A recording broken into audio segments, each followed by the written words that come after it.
Welcome to Luminol on the Wall. I'm Bevy. And I'm Becky. And hey, sister. Hey there, Bevy. How are you doing? Yeah, pretty good. Same. Actually. I feel great. Good.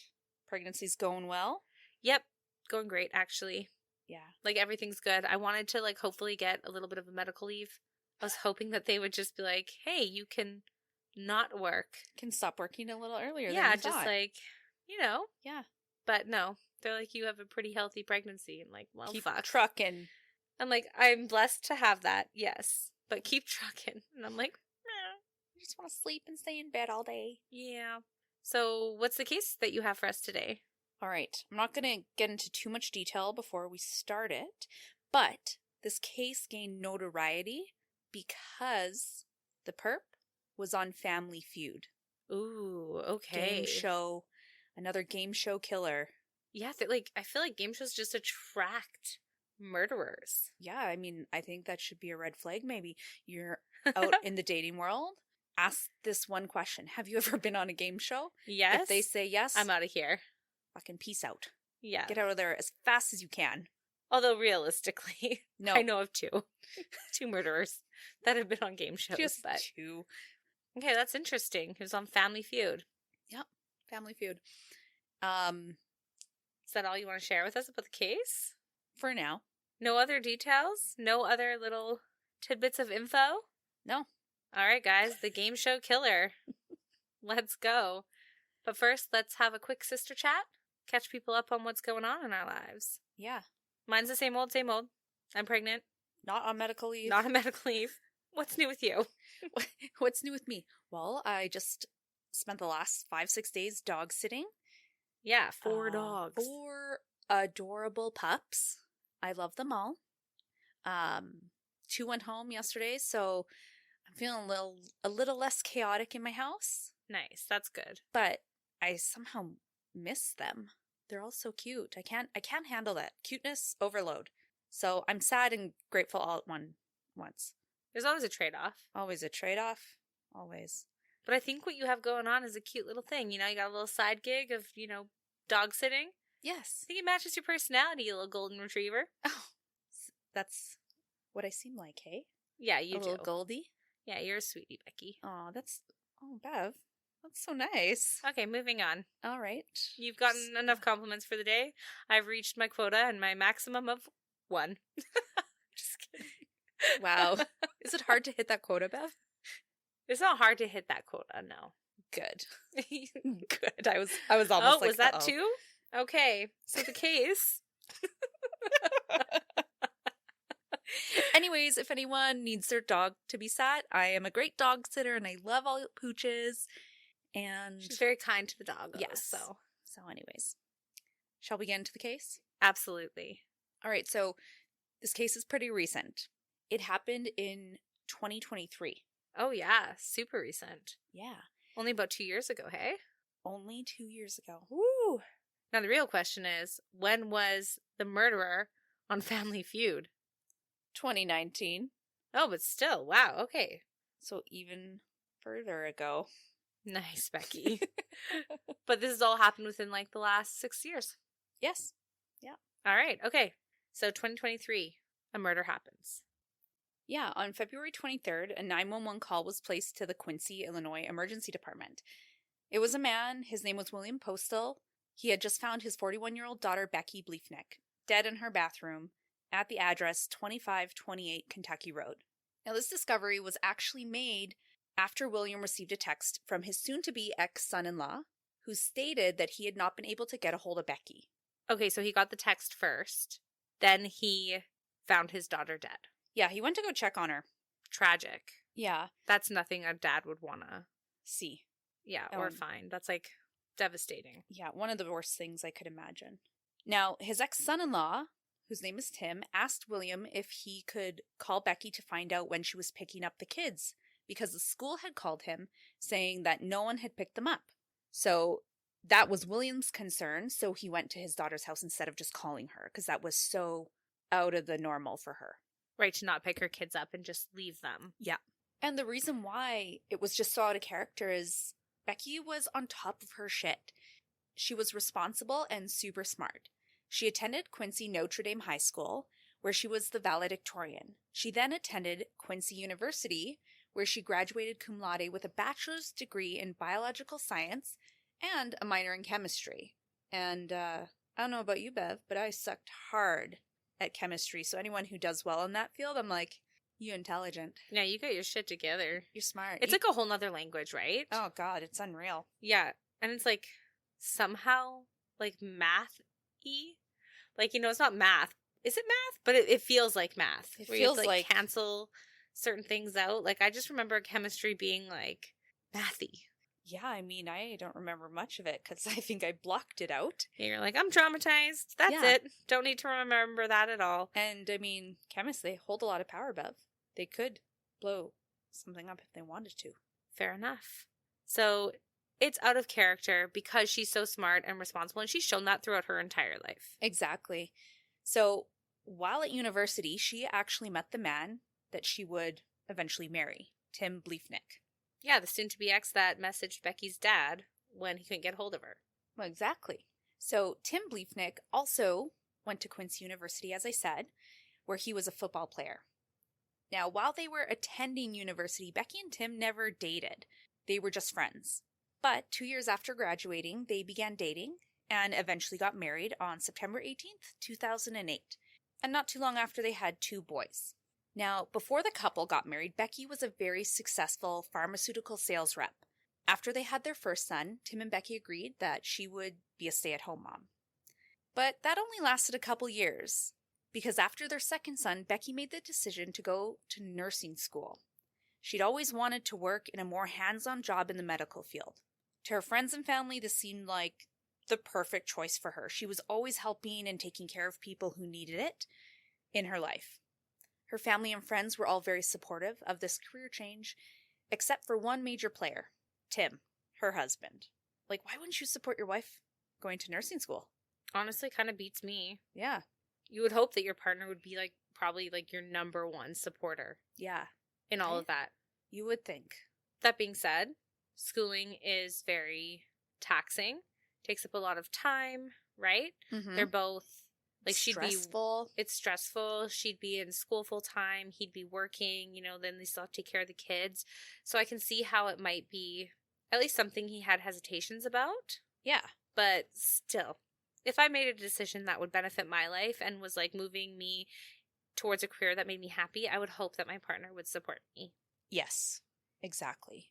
Now, unfortunately, this decision to go to nursing school seemed to be the beginning of the downfall of their marriage. And to add a level of complexity to this situation, Becky and Tim found out that she was pregnant with their third son while she was going to nursing school. Hot diggity. Imagine that, Bev. Think of where you are right now. No. I'm imagining it. That is why I said hot diggity. So around this time, Becky's family began noticing a huge shift in Tim. Becky's sister Sarah said that Tim, quite frankly, just stopped supporting Becky, as we already know. They believed he did this because he was no longer able to control what she did. Tim also wouldn't really help out with the boys. Becky felt and expressed to her family that everything was on her shoulders. Tim claimed he didn't support her because he was concerned for her well-being, caring for other people, which sounds absolutely silly to me. Yeah, it honestly just doesn't feel like it fits. But what I'm more concerned about is the fact that her family had this idea that the reason that he wasn't supportive was because he would stop controlling her. Mm-hmm. That just seems like there's some layers of complexity to their relationship that are lying under the surface. Yeah, right. Because not everyone will say that. Now, even though Tim expressed that he was concerned for his wife's well-being in this scenario, he did absolutely nothing to help her out around the house with the kids. And when things started kind of going awry in their marriage, he refused marriage counseling when Becky had suggested it. Now, after graduating, Becky began working as a nurse practitioner. And this was during the pandemic. So what a time to start nursing, I have to say. Hopefully you really paid attention in school because you're getting, thrown into the deep end here. You know? A world pandemic, that's probably got to be something just wild. Only some nurses have ever experienced. Well, a lot, but Not every nurse in their lifetime will experience a world pandemic. Oh, no. She actually ended up working as a travel nurse, and for all her dedication, she was awarded the Daisy Award from the Daisy Foundation. Now, this was a huge thing. It was a nonprofit organization that recognizes nurses who demonstrate excellence in clinical care and compassion. And this was just one of many things that showcased how incredible Becky was as a human being.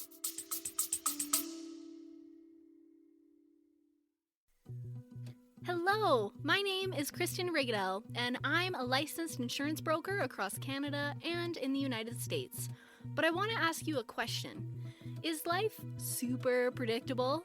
No, there's always going to be curveballs in life, but there's two things that I can guarantee you.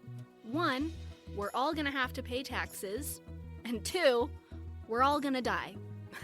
I know, it's morbid, right? But it's true. And that's where life insurance comes in. Life insurance is a selfless act. At the end of the day, it's meant for your loved ones in the event you were to pass away unexpectedly. And not that money can ever replace us, but I always liked the idea of leaving some money behind for my brothers, whether that be for their college education, or a down payment on a house, or even just time off of work to grieve. Because the last thing I would want for my family is to have to go to work and pay the bills while they're grieving. And so life insurance gives you the peace of mind that no matter when you pass away, your loved ones are taken care of. With flexible plans, affordable premiums, and coverage that fits your unique needs, I do the shopping around for you so that you can get the protection without the hassle. Because taking care of your future doesn't have to be complicated. If you'd like to discuss options, you can send me an email at krigadel15lrxc@wfgmail.ca or give me a phone call at 403-785-7670 to learn more and get a free quote today so you can live tomorrow with peace of mind.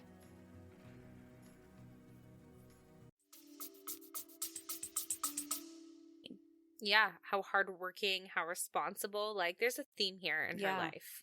Absolutely. And on top of that, Bev, she was a trauma nurse specialist, a sexual assault nurse examiner, and a dedicated volunteer with an animal rescue group. She was also a deeply involved and loving mother who somehow managed to do it all. Now, in January of 2021, after 11 years of marriage, Tim filed for divorce. The divorce became contentious right away. Becky and Tim fought over the house, the kids, and the money. Becky had confided in friends that Tim had changed. He had become fairly abusive towards her. Oof, there it is. Yeah, and he would scream in her face, push her, throw things, and some of these incidents even occurred in front of their children. So she had a lot of concerns with that. As she should. That's disgusting. Yeah. Because of the drastic change, Becky was highly concerned about Tim's mental health and his overall state. She's compassionate. Yeah. And she's like, what's going on with my soon-to-be ex-husband? Yeah. You know? Someone I loved and cherished. Yeah, she noticed he was becoming pretty vengeful and completely unpredictable. On top of that, Becky had a couple other concerns.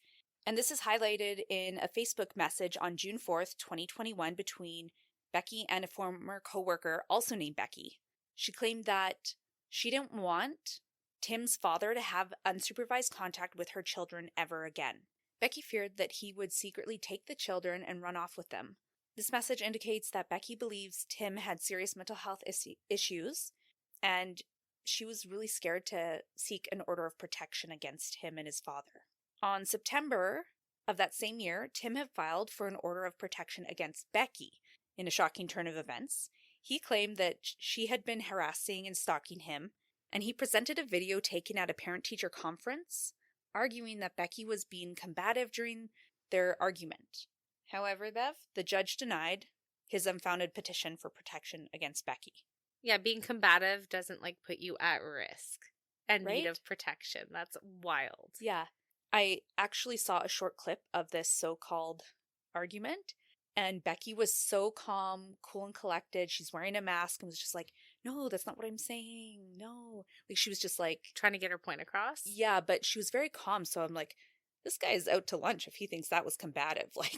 I honestly have a feeling he doesn't think it's combative. I mean, if you take in the Facebook message where she kind of believes that Tim and his father are trying to find a way to take her kids from her, it does almost seem like a wild goose chase, you know? Yeah. Where he's like, I'm going to throw something at the judge and hope this works to get my children. Exactly. So it seems manipulative, actually, and just kind of downright wrong. Yeah. So hearing that, you can see it kind of brings to light all of Becky's concerns, right? Yeah, her fears are real. Yeah.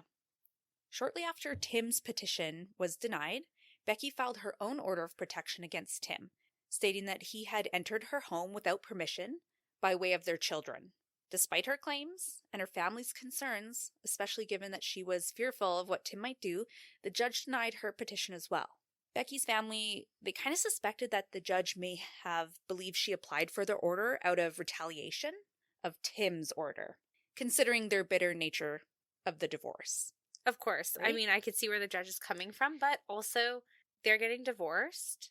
He shouldn't be entering her home without permission, and definitely should not use the kids as a way to gain entry into her home.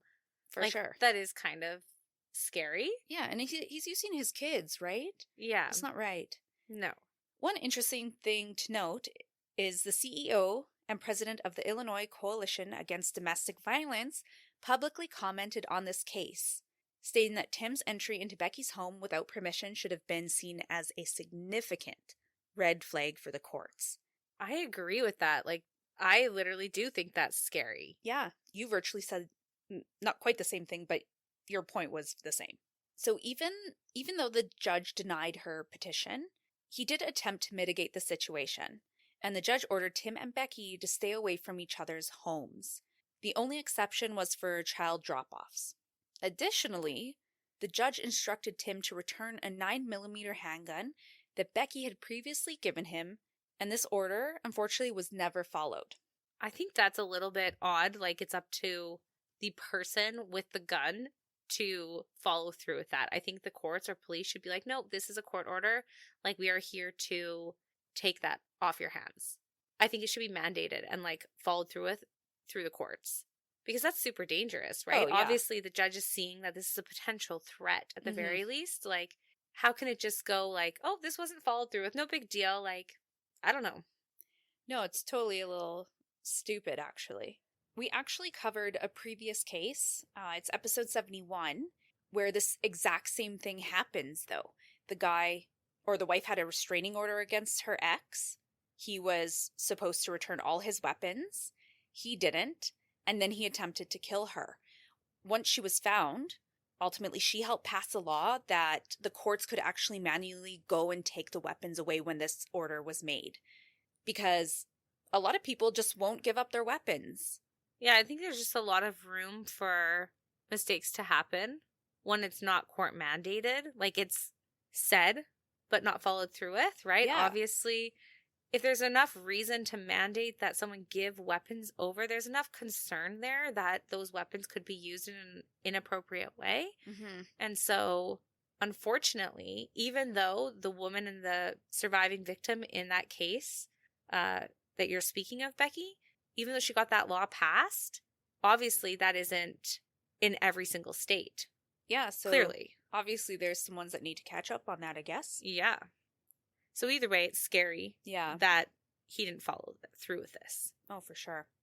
So just 2 months after Becky had requested an order of protection against Tim, she attempted to file a protection order against Ray Bliefnick. This is Tim's father. She did this because Ray had previously been accused of sexually assaulting minors. Although he was never charged or found guilty, Becky was deeply uncomfortable with her 3 boys being around him. That explains the Facebook message right there. Her request for an order of protection was also denied. However, the judge did rule that Ray was not to be alone with the boys and that another adult must be present at all times.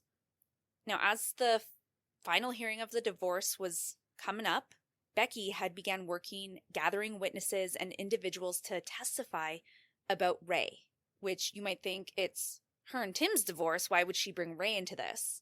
So I assume she's doing this in hopes of securing full custody by showing that there's risk if Tim has custody of the children.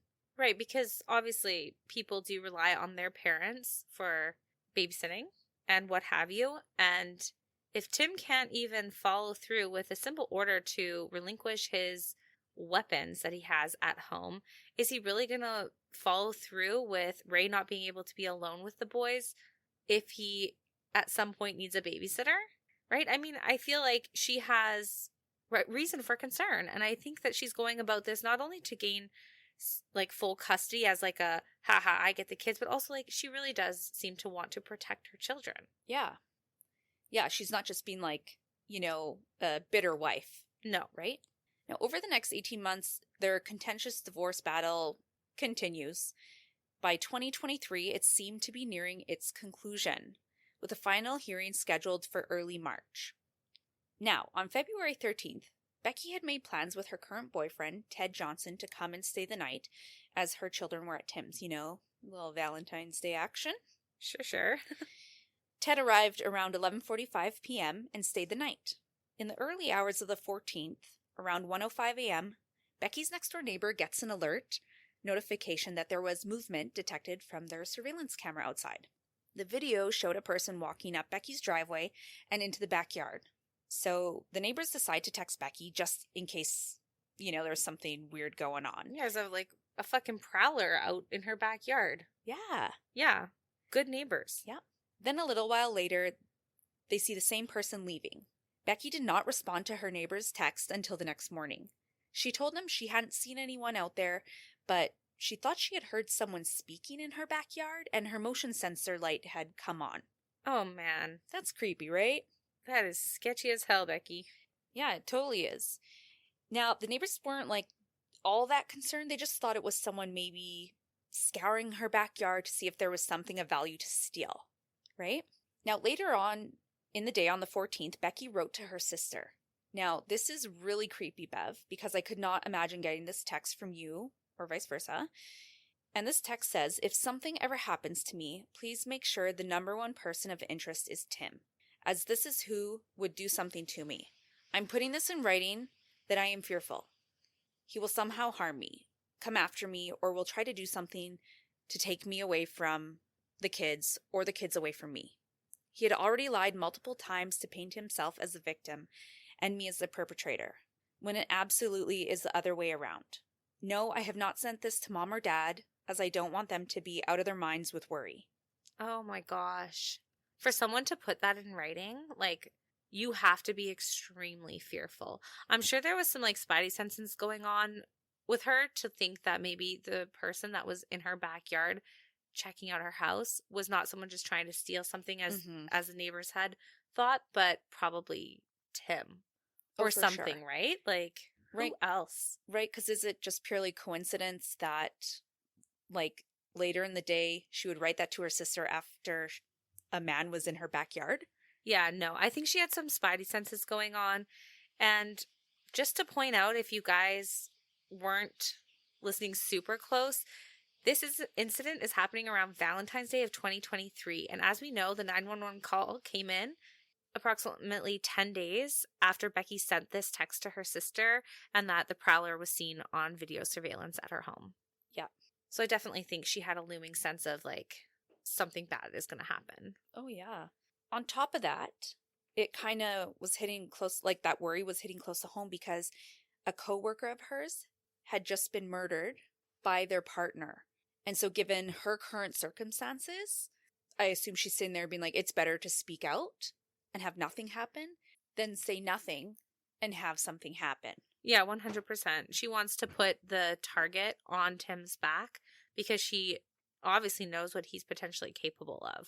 Yeah. And she wants people to look his way if something bad does happen to her. You don't want to die and have someone who's responsible get away with it. For sure. And not to mention, Becky was so well loved by virtually everyone that she would have no other person that would want to harm her. Right. So after that unknown person was seen on security footage, as you said, it was a week later on February 23rd that William gets that message from Tim and ends up finding Becky dead in her bathroom with blood everywhere. So at that point, the Quincy Police Department quickly arrived on scene, as well as the Adam County State's Attorney's Office, and the investigation immediately begins. What the investigators noticed immediately was that the house looked like it was broken into. The front door was open, and there was a patio chair that looked to be a step up that the perp had used to get on the first-story roof. From there, they noticed one of the children's second-story windows was pried open with a tool to gain access to the second story of the house.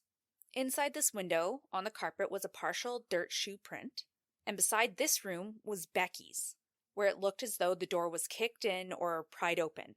Upon entrance, they noticed there were 8 9mm handgun spent shell casings. Becky's phone was found behind the bedroom door with the numbers 91126 typed but not dialed. And then, of course, Becky was found in her bathroom. She was in a pool of blood, and it was everywhere.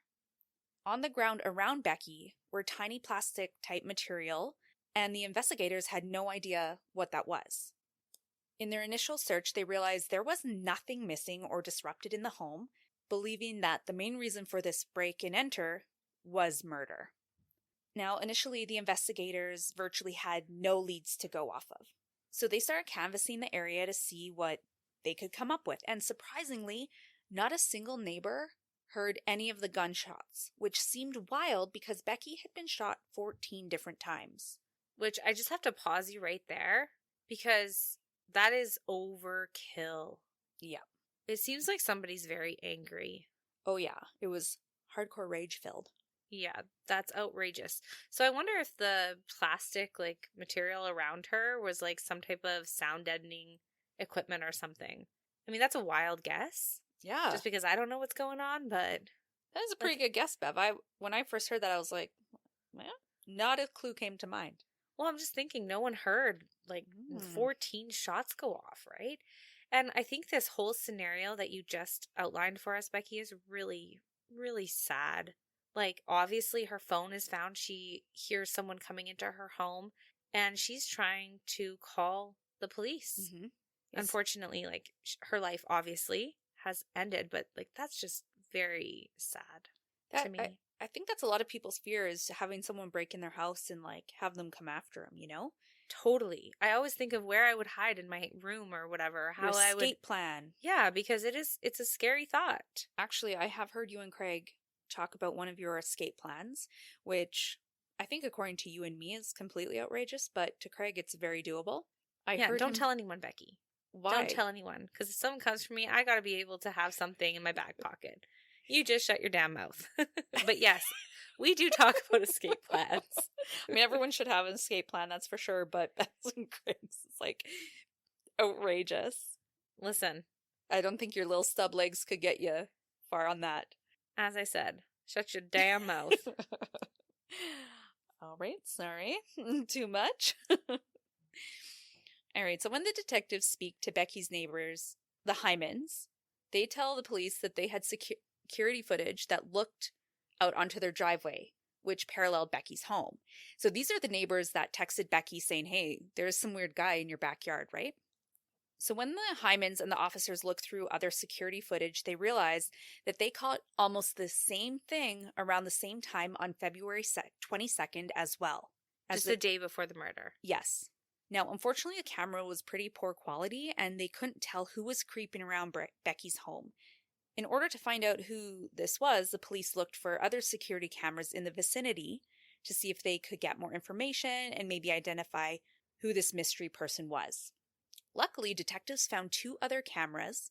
One was from another home nearby, and the second was from a bus yard that just happened to be about a block away from Tim Bliefnick's house.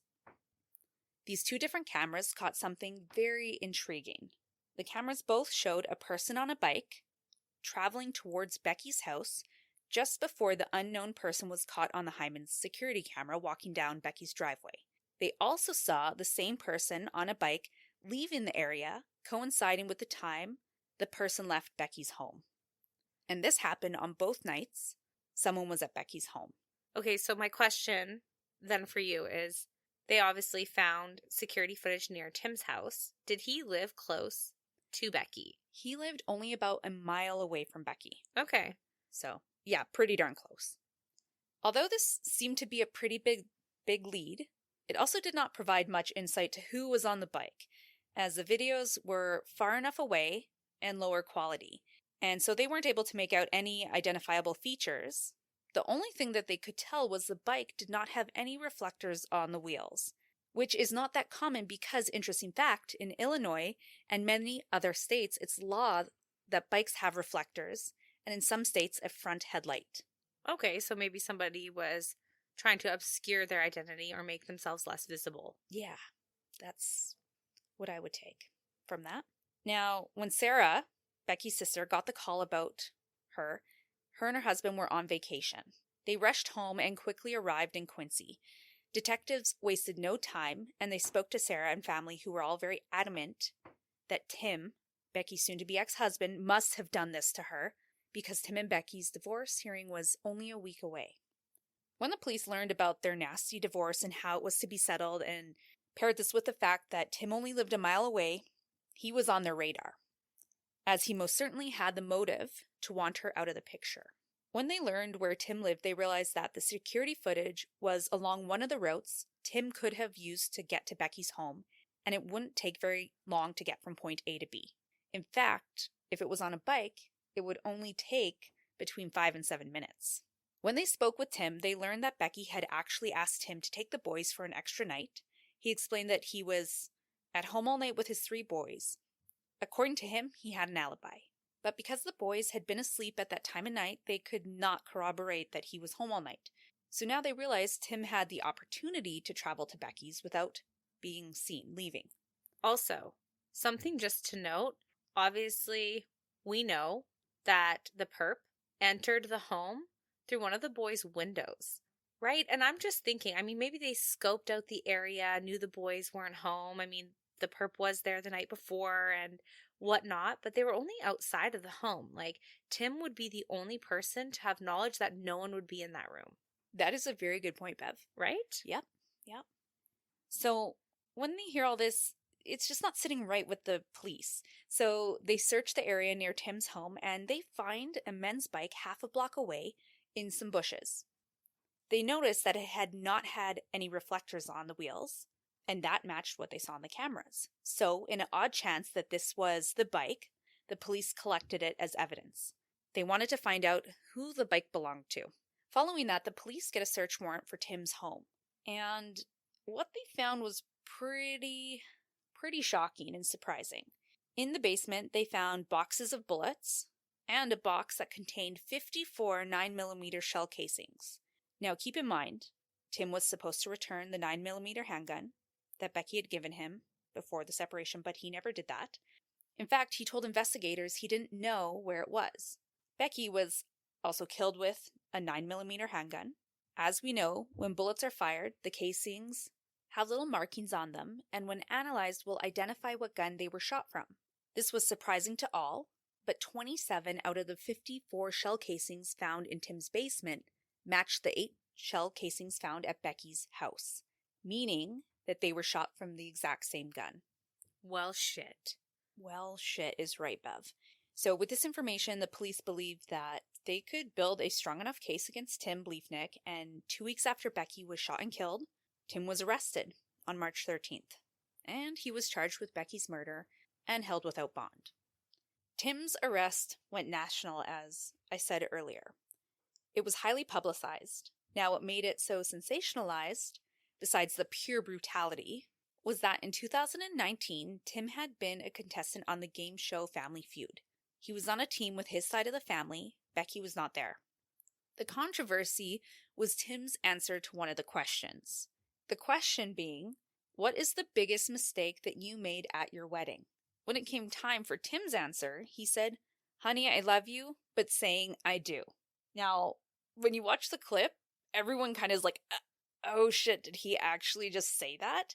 Steve Harvey's like, oh, you're dead when you get home, man. Like, not the exact words, but that was the look he gave him, right? Right, of course. It sounds harsh, but it was the second most popular answer on the board, which did shock me, to be honest. It literally does not shock me at all. People regret getting married all the fucking time. Really? You know, the divorce rate in like every country almost. Like, yeah, I mean, people regret it. I know it's high. I guess personally, I just chalk it up to like, not, I never think that people regret getting married unless it's, you know, something bad happens, someone gets cheated on. Yeah, that happens all the time, though. You know, like, I don't know. Maybe that's just me. Yeah, people regret going through with their marriage. Yeah. So, I mean, at least he said, honey, I love you. Yeah. I guess. But, I mean, when you have hindsight and you hear that, you're like, Jesus. And that exactly right there is why this was so controversial and, like, Blew up. yeah, exactly. Now, this virtually had no impact on the investigation or the case, but some people believe that this is a really ominous foreshadowing of what was to come. Yeah. So after Tim's arrest, he accepted his right to a speedy trial. Now, this means the prosecution has 90 days from his arrest to bring the case in front of a jury. Probably felt it was in his best interest to, like, not give the prosecution enough time to kind of get their P's and Q's in order. Yeah, I could imagine that the more rushed you are, more things get looked over or forgotten about, you know? But as well, he doesn't have to sit in jail as long before he goes to trial. And so if he's found innocent, he can get out sooner than later. So on May 23rd, 2023, Tim Bliefnick's murder trial began. Now, let's talk about the evidence presented. And we'll first talk about Tim's cell phone search history. Now, I'm going to read these off in bullet form, Bev, and you just feel free to interject about your feelings about it at any time. Okay. So the first one was how to open a door with a crowbar, ? Isn't that how the perp gained access to Becky's home? That is what they believed, yep. Okay. Okay, the second one is how to clean gunpowder off your hands. How to make a homemade pistol silencer. Ooh. From Maybe my theory was correct, Becky. You know, I mean, it's sounding pretty promising at this point, Bev, yep. All right. Now, from the website homelyville.com, it was how to open a window from outside. And this website offered home advice on everything ranging from cleaning it to repairs. Can I force open my door if I have locked myself out? From the website emergencywonderhowto.com, how to open almost any door with easy lock picking trick. How many cops in Quincy, Illinois? Average Quincy Police Department response time. He wants to know if he can get home on his bike. Yes. Before, you know. That's what I would think it as. Yep. How can I check if a gun is registered to me? Like the one maybe Becky gave him. Was it her or him? Can you just wash off gunpowder residue? Can you identify if a shotgun shell was shot out of a specific gun? Tim, the answer is yes, first of all. You should know this.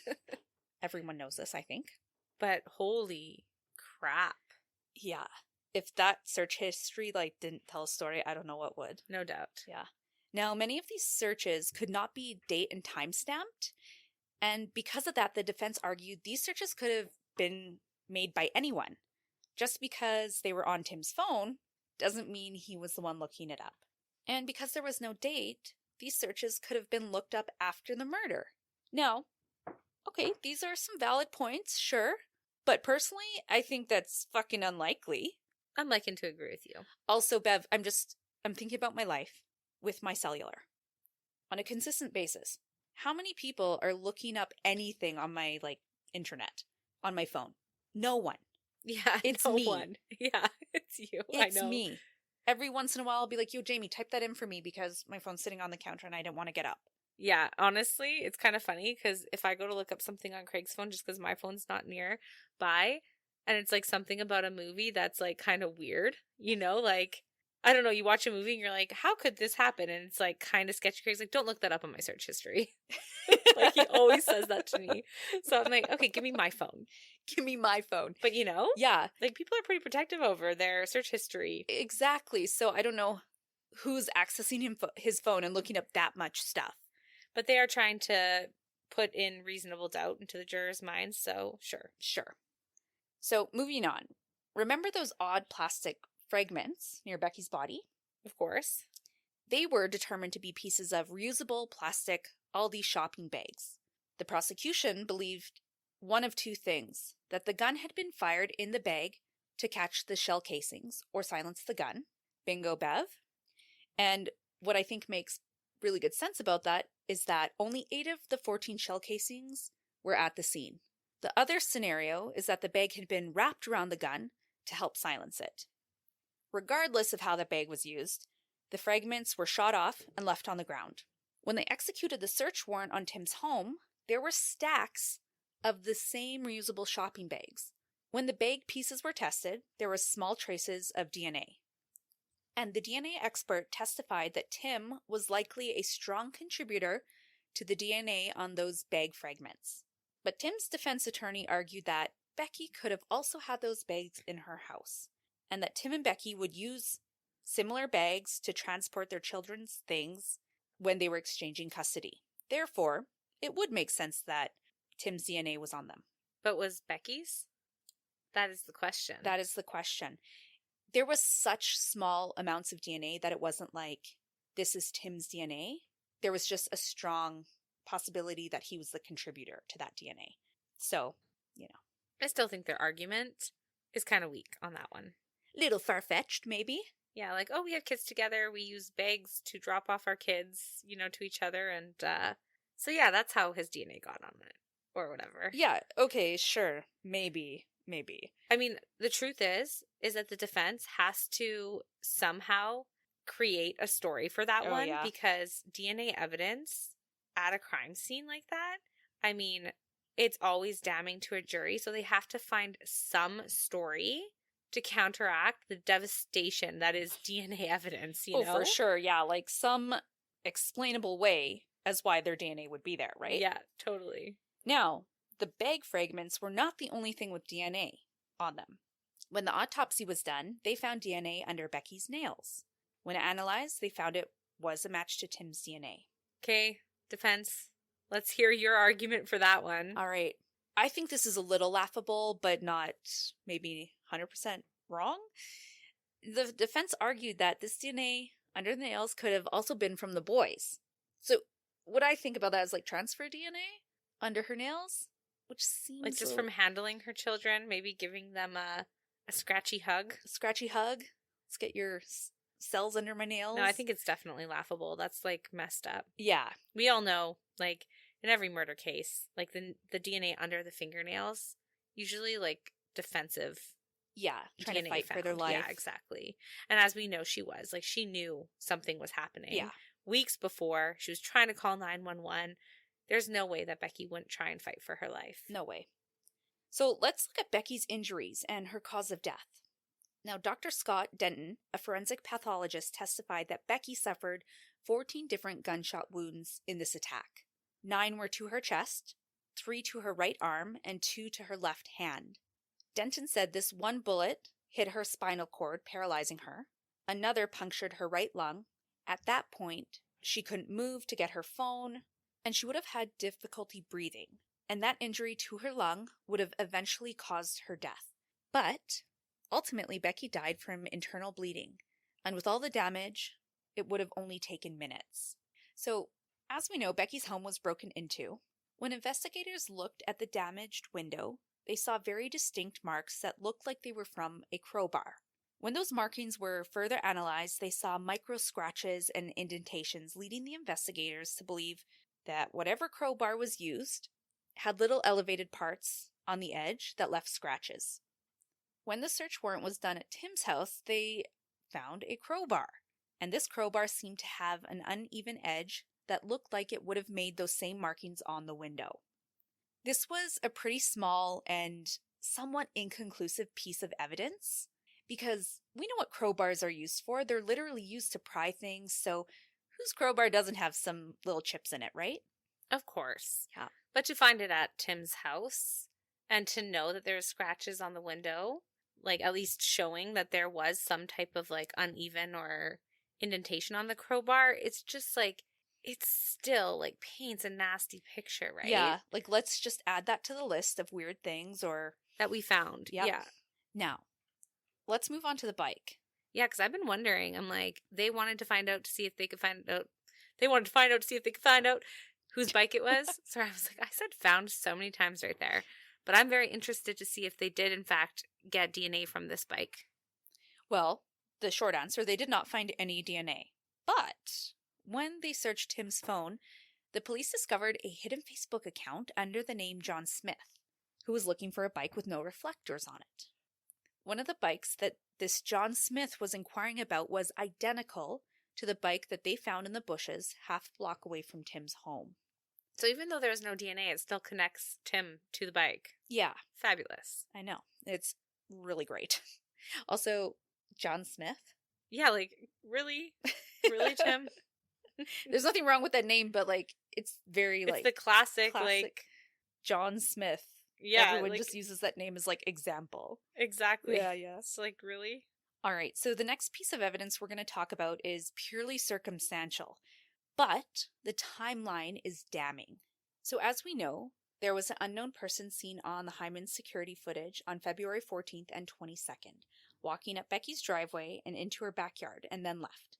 We can assume that most likely it was the same person both times.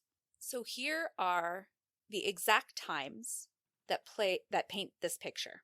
On February 14th, at 12 a.m., Tim's Whoop armband loses connection to his phone, and his phone is locked. Now, just so everyone knows, a Whoop armband is like a health and fitness tracker, kind of like, A Fitbit. Yeah, Fitbit, the iWatch, Apple Watch, my bad. Garmin watches, yes. All that stuff, it's quite similar. So, it's disconnected from his phone, and his phone is locked. At 12:29, a security camera catches a biker on video.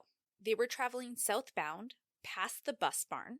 Then there was a second video that shows the bicyclist turning east on Prairie towards Becky's home. At 12:37, the unknown person seen on the Hyman security footage is there. And then at 12:52, the biker is seen heading towards Tim's home using the exact same route. Approximately at 1:10 a.m., Tim's Whoop band is reconnected to his phone. There is a call made at 1:32 a.m. to Missouri Department of Revenue. Now, this deals with vehicle registration. Is the phone call made from Tim's phone? Or it's just a call made to this department? Yes. Okay. At 1:48 a.m., Tim's work computer shows over 200 searches for Ted Johnson's Missouri license plate that is on his truck and his VIN number. Now, to refresh anyone's memory, Ted Johnson is Becky's boyfriend, who is staying over on Valentine's. Then on February 22nd, the day before the murder, at 12:42 a.m., Tim's Whoop armband disconnects from his phone and his phone is locked.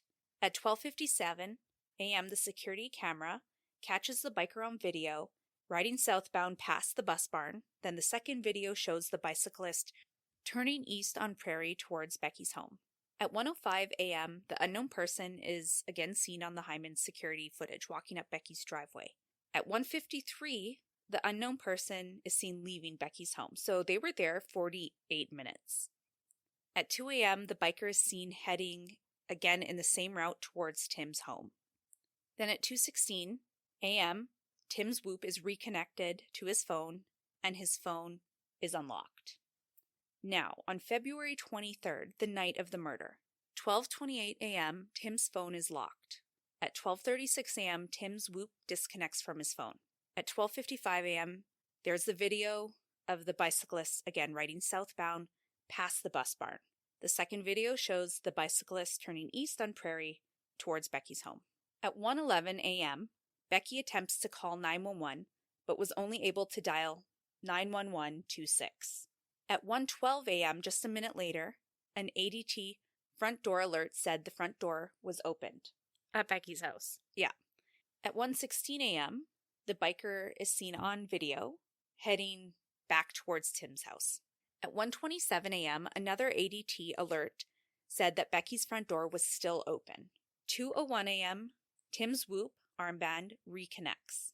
And at 2:07 a.m., Tim's phone is unlocked. So like I said, all of this information is very circumstantial.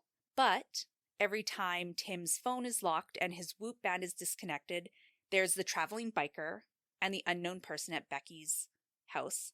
Then the biker returns, and then everything is unlocked and reconnected. Experts say during all this time, there are no searches for anything on Tim's computer or phone, but resumes after everything is reconnected. The defense leans on the fact that this is all coincidental, and that you could not definitively say that this was the same person on the bike, and at Becky's house. However, the prosecution asked the jury to look at the whole picture that this evidence paints because, yes, individual pieces of evidence are purely circumstantial, but with all the evidence and the time frames presented, who else could it have been? Seriously, though. Right? Like, sometimes there is a lot of circumstantial evidence in a case, but sometimes that circumstantial evidence is also pretty damning. You know what I mean? Like, Yeah. you can't necessarily prove it, hence the reason it's circumstantial. But, like, as you said, Becky, who else could it have been? Who else? So on top of the evidence, the prosecution argued that Tim had motive. And quite frankly, Bev, Tim was the only person in Becky's life who would have the motive to kill her. Period. Yeah. They had the divorce hearing. That was a week away. Tim was fearful of losing everything. The custody of his children, money, and the family home. On top of that, the prosecution argued that Tim had a secondary motive. He believed that Becky was going to out his father, Ray, at this hearing, meaning the divorce hearing. And like I said, Ray was never charged or found guilty for his accusations, but regardless, Becky was very uncomfortable with her 3 boys around him because of these allegations. Right, it's gonna paint his dad in a bad light no matter which way you spin it, right? Exactly. So that secondary motive is Tim wanting to protect his dad. They also note that the day Becky was murdered, before she was found, Tim had brought over an outdoor basketball net to his father's house, leading most people to believe that Tim knew Becky was not going to be an issue any longer, also adding to maybe his guilt. Like he was going to get the home back, everything was going to be My fine. boys can stay at my dad's house, play with their basketball net. Yeah. The defense argued that this was baseless, as Ray was still currently allowed to see his grandsons with supervision. Therefore, bringing a basketball net over was not out of the question at any time. No, I would say that's Fair. purely circumstantial. Yeah. But at the end of the day, you know, why not tack that on to their prosecution, right? Yeah. To their story there. Just one more why little not? thing. Yeah. Now, to clear up any questions, Ted Johnson, Becky's boyfriend, was examined and DNA was tested, and nothing came back to him. Tim told the investigators that he knew Becky was dating, and he was fine with it. But, personally, Bev, I find that a little hard to believe because of those 200 searches of his license plate and VIN number. Like, that is excessive. He was obsessed. Obsessed. Now, the trial was over after 6 days, and the defense did not call a single witness, which I find kind of weird. You know, in these big cases, Bev, the defense will usually, like, pull their own forensic psychologist or their own forensic examiner to contradict what the prosecution's Maybe they couldn't witness. find anyone, like any professional dumb enough to like lie on the stand, Becky. Yeah, with a weird alternative position, right? Yeah, and then they have what? Tim's dad, who has a sketchy background. I mean, did slim pickings. Their Becky. lineup's not looking good. Yeah.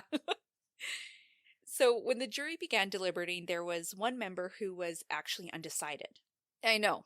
Apparently there was a little bit of reasonable doubt, so I guess Tim's defense did their job.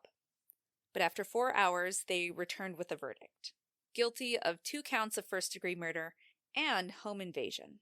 So that person was easily swayed, as they freaking should be. Yeah, it probably just took a couple minutes to be like, okay, I wait. see what you're saying. Yeah, no You're doubt. right, I am wrong.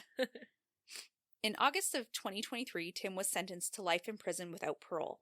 The judge spoke to Tim saying, and I quote, "Mr. Bliefnick, you researched this murder, you planned this murder, you practiced this murder, you broke into her house and you shot her 1, 2, 3, 4, 5, 6, 7, 8, 9, 10, 11, 12, 13, 14 times."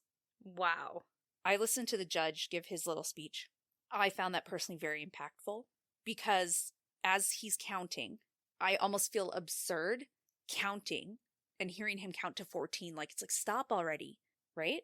Right. Like, it feels like the counting should have stopped at like 2 or 3. Yeah.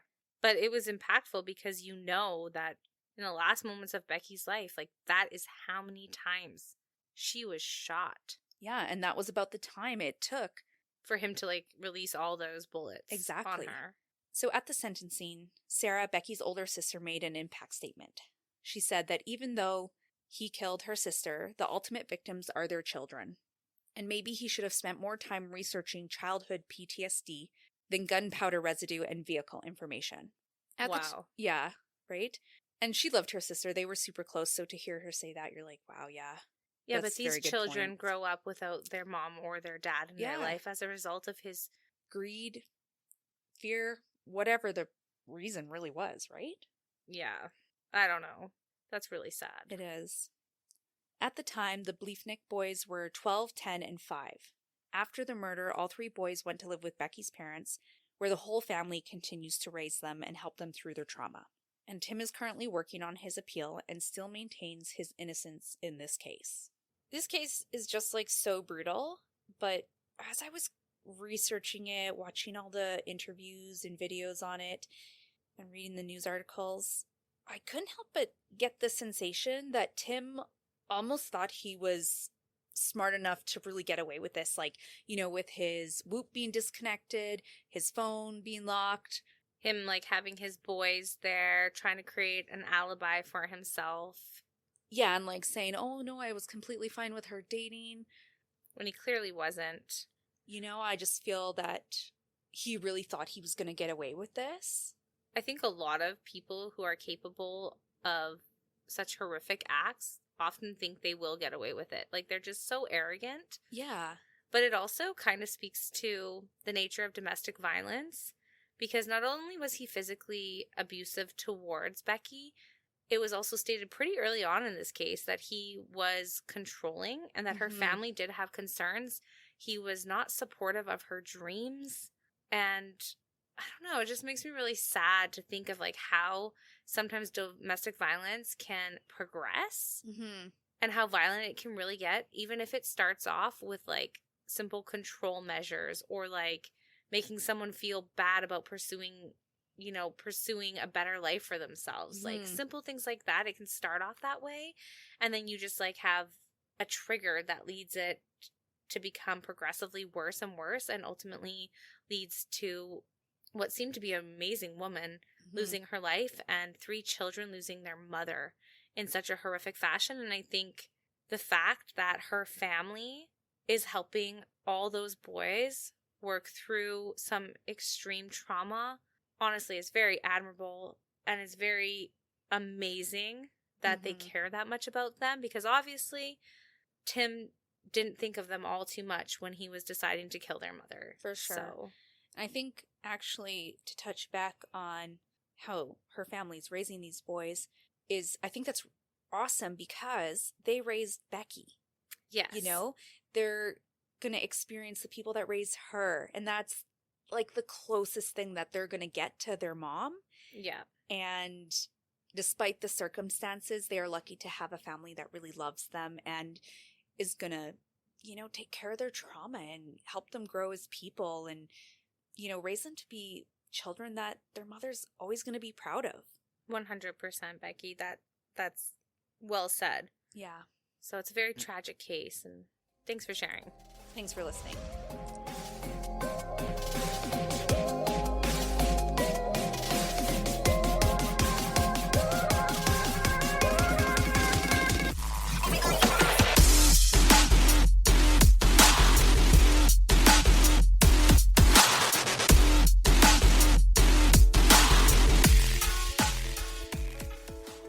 And just your weekly reminder to download our weekly episodes, follow us on Spotify or Apple Music or whatever streaming platform you listen to us on, and give us a follow on our social medias. You can find us at Luminol on the Wall. Can't wait till next week.